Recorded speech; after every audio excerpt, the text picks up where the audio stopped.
So, Craig, we're pleased to have you with us. We're honored that you serve as the Vice Chairman of the Science Foundation Arizona Board. We're more honored that you've taken the leadership of education in the state. Thank you.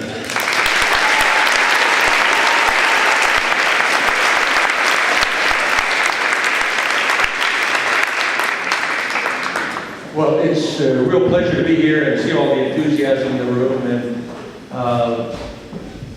I wanted to just spend a couple of minutes talking about these 5 reasons that I think science and engineering are so important.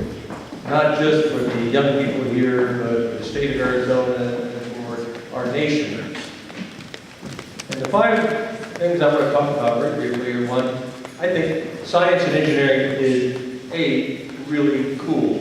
Now, Bill called me a cool dude, but I think science is the cool part of this. How many of you guys here have fingernails? All right, I want you to look at one of your fingernails, the little one, the small fingernail. Imagine that in that space, you could engineer something to put several billion transistors in that small space occupied by your fingernail. That's what these cool dudes down at Intel and Chandler do every day. When I started at that company in early 1980s, you could still see the transistors they were making with your naked eye. You could just look and see. And an integrated circuit in those days had maybe 1,000 transistors. Now they can put a couple of billion transistors in that space so small. And that's what makes your iPads, your iPods, your PCs, your smartphones, that's what makes your GPS and your car work. All of that intelligence comes from sort of things they do down at Intel. But that's not the only cool thing. Biotech is cool. Alternative energy is cool. Space is cool. All of that stuff depends on science and engineering. It is one of the coolest professions around. And the really exciting thing about it is you continue to advance and learn new things.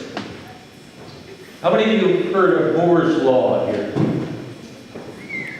Let me just give you a bit of education about Moore's Law. Gordon Moore, one of the founders of Intel, 1965. How many of you were alive in 1965? Yeah, a half a dozen of us. A long time ago.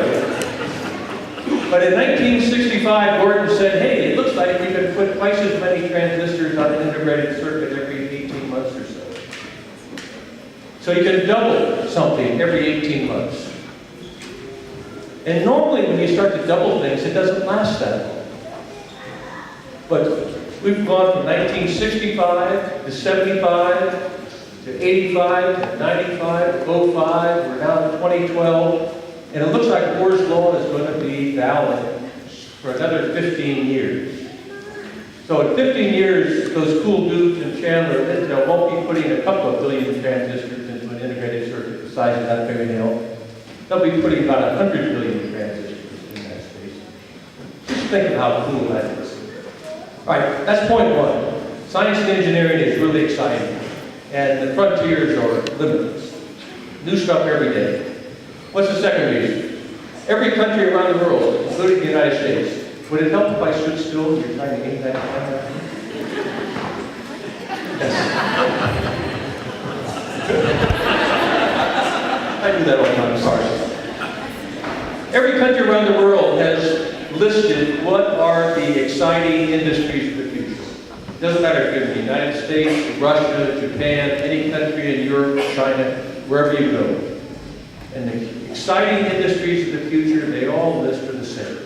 Information technology, computers and communication, biotech, the marriage of biology and engineering, alternative energy, the marriage of physics and material science and engineering, biology, space. Those things all have, at their basic, fundamental, introductory level, science and engineering.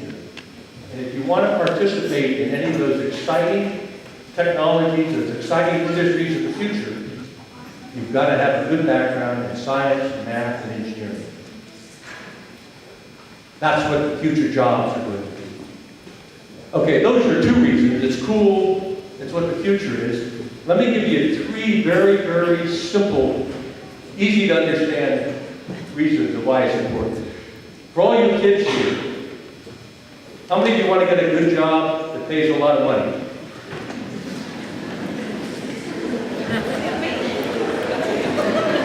How many of you old guys here would like a good job that pays a lot of money? Okay. If you look at the starting salaries coming out of college, about 12 or 13 of the top 15 highest paid jobs are in science and engineering. It's a good way to get started if you want a great job. Let me give you a couple of other facts to go with that as well. The lowest unemployment rate in the United States is in the area of science and engineering. But let me give you the last really great reason. All of those kids, all you youngsters who wanted to make a lot of money and get a really great job, raise your hand again.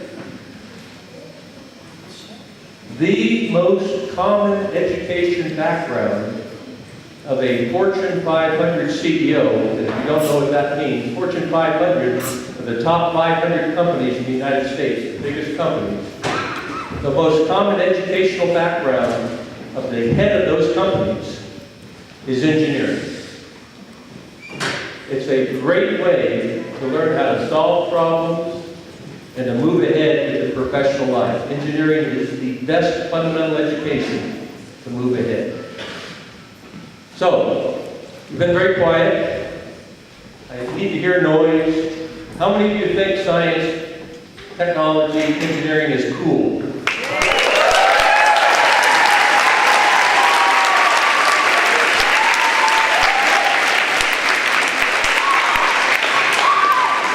How many of you have done projects here today who think that working with these ASU folks has been cool?